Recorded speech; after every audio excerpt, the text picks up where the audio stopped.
Hello বন্ধুরা, তো বলো তোমরা সবাই কেমন আছো। আমি তোমাদের সামনে আবার একটা নতুন ব্লগ নিয়ে চলে এসেছি। তো সবাইকে গুড মর্নিং। তো দেখো আজকে ঘুম থেকে উঠতে না আমার একটু দেরি হয়ে গেছে, দেরি মানে অনেকটাই দেরি হয়ে গিয়েছে। তো সূর্য দেখতেই পেলে কত উপরে সূর্য উঠে গিয়েছে। তারপরে চলে আসলাম আমার ফুলের গাছের দিকে। তো দেখো কেমন হয়ে গেছে ফুল গাছটা, পাতাগুলো কেমন হলুদ হলুদ হয়ে গিয়েছে, আর ফুল দেখো ছোট্ট ছোট্ট ফুল ফুটছে। ঠান্ডার জন্যে হচ্ছে হয়তো, এগুলো বেশি বড় ফুল ফুটছে না, ছোটো ছোটো ফুল ফুটছে, তাই না। তারপরে দেখো এই ফুলটাও তাই, খুব একটা বড় হচ্ছে না, ছোটো ছোটো ফুল ফুটছে। আর জবা গাছগুলোতে আর কি বলবো, খুব বেশি হলে 2 থেকে 3টে ফুল ফুটছে জবা, তাও ছোটো ছোটো, বেশি বড় হচ্ছে না। সব ঠান্ডার জন্য হচ্ছে হয়তো, আবার গরম যখন পড়বে তখন এই ফুলগুলো ফুটবে। এগুলো তো সব গরমের সময়কারই ফুল, তাই না, ঠান্ডার ফুল তো না এগুলো। তো তারপরে চলে আসলাম জামা কাপড়গুলো মেশিনে দিতে। তো জামা কাপড় মেশিনে দেওয়া হয়েই গিয়েছিলো। তারপর দেখছি এদিক ওদিক কয়েকটা জামা কাপড় পড়ে আছে, সেগুলো আবার কুড়িয়ে বাড়িয়ে যেখানে যেটা ছিল সব কিছু নিয়ে এসে মেশিনে দিয়ে দিলাম। তারপর চলে এসেছি দেখো চা করতে। সকালকার চা করা হয়নি, ঘুম থেকে উঠতে লেট হয়ে গেছে, তোমাদেরকে তো বলছি ঘুম থেকে উঠতে লেট হয়ে গিয়েছে, তো সবই লেট সেই জন্য, তাই না। চাটা হয়ে গেল, এবার দেখো চাও কমপ্লিট। আবার ঠান্ডা এখন খুব একটা পড়ছে না ঠান্ডা, জানো কদিন ঠান্ডা পড়লো, এখন এই কদিন না ঠান্ডা খুব একটা পড়ছে না, অল্প অল্প ঠান্ডাই পড়ছে, তাই না, খুব একটা ঠান্ডা আর পড়ছে না। আর এই দেখো তারপরে চলে আসলাম ওমকে ডাকতে। দেখো কীভাবে ঘুমাচ্ছে, দেখেছো, কিছুতেই উঠছে না।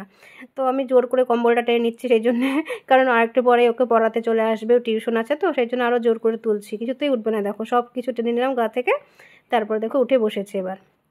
তবু ওঠার ইচ্ছা নাই, তো সোয়েটারটা দিয়ে দিলাম, কারণ অল্প অল্প ঠান্ডা তো আছে, খুব একটা ঠান্ডা নেই, কিন্তু সামান্য ঠান্ডা আছে। তো আমার দেখো বিছানাটা অর্ধেক গোছানো হলো, অর্ধেক আর গোছানো হলো না। তারপরে দেখো ব্রাশ ফ্রাশ করে বসে পড়েছে, ফোন নিয়ে বসে পড়েছে, যতক্ষণ না পড়াতে আসবে ততক্ষণ দেখো ফোন দেখবে। বিশাল চিন্তা, গালে হাত দিয়ে গেম খেলছে, মনে হচ্ছে বিশাল চিন্তা আছে, গালে হাত দিয়ে বসে পড়েছে। তো আমি বললাম গাল থেকে হাতটা সরা, তো হাতটা সরালো। আর দেখো বিছানাটা অর্ধেক গোছানো হয়েছে, অর্ধেকটা গোছানো হয়নি। আর বাইরে দেখো ভালোই রোদ পড়ছে, এখন ভালো রোদ যাকে বলে। কদিন তো বলছি কদিন ঠান্ডা ছিল, কিন্তু এই কদিন একদমই অল্প অল্প ঠান্ডা। ঠান্ডার সময় তো বোঝাই যাচ্ছে না যে এটা ঠান্ডার সময় পড়ছে, তাই না, এত সামান্য হালকা হালকা ঠান্ডা। জানি না এবার ঠান্ডা কবে পড়বে, খুব একটা ঠান্ডা মনে হচ্ছে আর পড়বে না, এরকম ঠান্ডাই মনে হচ্ছে চলবে এবার। তো তারপরে দেখো আবার রান্নাও কমপ্লিট বলতে গেলে।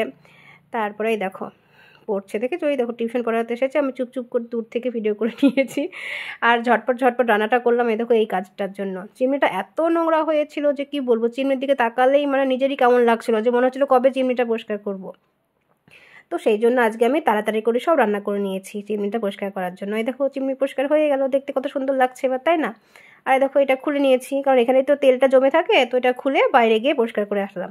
তো খুব একটা মনে হচ্ছে পরিষ্কার হয়নি, তাই না, দেখো কালো কালো মাঝে মাঝে দেখা যাচ্ছে। তো যেটুকু পারলাম সেটুকু করে রাখলাম, প্রচণ্ড পরিমাণ নোংরা হয়েছিল, তো সেই জন্য আরও এটা করে নিলাম। আর ঠান্ডাও খুব একটা নেই, সেই জন্য কিছু মনে হলো না, করেই ফেললাম। আরে দেখো হাতের কি অবস্থা হয়েছে, হাতটা তো মনে হচ্ছে চ্যাটচ্যাট করছে। তো সাবান দিলাম প্রথমে, তারপরে হ্যান্ড ওয়াশ দিলাম, তারপরে সর্ষের তেল লাগালাম হাতে, তারপরে দেখো হাত থেকে উঠেছে, তাও একটু সামনা সামনা লেগে আছে, মনে হচ্ছে যেন মেহেন্দি পড়েছি আমি হাতে, এমন করে লেগে আছে, কিন্তু চ্যাটচ্যাট চ্যাটচ্যাট করছে, তেল তো সেই ওরকম লাগছে। তারপরে চলে এসেছি আমি রান্নাঘরটা পরিষ্কার করতে। সব তো হয়ে গেল, এবার রান্নাঘরটা পরিষ্কার করে আমি স্নানটা করে নেব।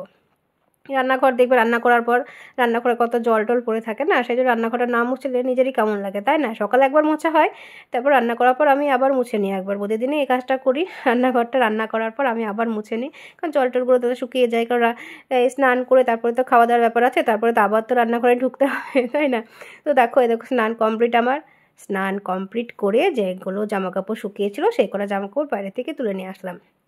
অল্প অল্প কটা জামা কাপড় শুকিয়েছে, বেশি জামা কাপড় শুকায়নি, কারণ বলছি তোমাদেরকে আমার আজ ঘুম থেকে উঠতে লেট হয়ে গিয়েছে। লেট মানে জানো সব কাজেই লেট লেট, তাই না, জামা কাপড় মেলতেও লেট হয়ে গেছে, সব কাজে লেট হয়ে গিয়েছে।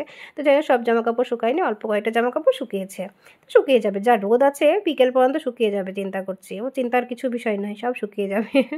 তো তারপরে এখন ভাবলাম একটু, প্রথমে ভাবলাম বাইরে যাবো, এখন ভাবলাম না এখন আর বাইরে যাব না, একেবারে খাওয়া দাওয়া করে তারপরে বাইরে যাব।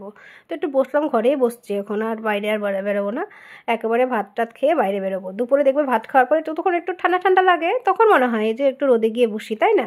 এই দেখো এই কটা জামা কাপড়ই শুকিয়েছিল, তো এইগুলো ভাঁজ করে নিচ্ছি, ভাঁজ করে যেটা যেখানে রাখা সেটা সেখানে রেখে আসি এবার। তারপরে খাওয়া দাওয়া করে নেবো আমরা। এই দেখো এবার খাওয়া দাওয়া কমপ্লিট, খাওয়া দাওয়ার পর একটু ঠান্ডা ঠান্ডা লাগে, তো তো দেখো ঘরে ছিলাম, আর ঘরে তো ঠান্ডা ভালোই লাগে, বাইরে কিন্তু রোদ, কিন্তু ঘরে ঠান্ডা লাগছে ভাত খাওয়ার পরে, তো সেই জন্য সোয়েটারটা পরে নিয়েছিলাম। তো বাইরে বেরিয়ে দেখছি ঠান্ডা অতটা লাগছে না। তো যাই হোক এখানেই জামা কাপড়গুলো ভাবছি এখানেই ভাঁজ করে নেব, ঘরে আর নিয়ে যাব না, এখানেই বসে এখানে দাঁড়িয়ে দাঁড়িয়ে দেখো ভাঁজ করে নিচ্ছি। তো রোদটাও আমার ভালো লাগছে, চুলটাও শুকিয়ে যাচ্ছে, এদিকে জামা কাপড়গুলোও ভাঁজ হয়ে যাচ্ছে, সব দুটো কাজই একসাথেই হয়ে যাচ্ছে, তাই না? আর চুল বেশি নাই মাথায়, অবশ্য অল্প অল্প চুল, তাও একটু শুকিয়ে নিলাম, ওইটুকু চুলেই শুকিয়ে নিচ্ছি, কারণ ঘরে গিয়ে একটু শুতে হবে। তো চলো যাই হোক, আমি একটু দাঁড়িয়ে দাঁড়িয়ে একটু রোদ খেয়ে নিই। আর আমার ভিডিওটি আমি আজকে এখানে শেষ করছি। আমার ভিডিওটি তোমাদের কেমন লেগেছে অবশ্যই কমেন্টে জানিও। আর যদি ভালো লেগে থাকে তাহলে কী করবে বলো তো? অবশ্যই লাইক, কমেন্ট এবং অবশ্যই সবাই শেয়ার করে দিও। আর সবাই পাশে থেকো, সবাই ভালো থেকো, বাই।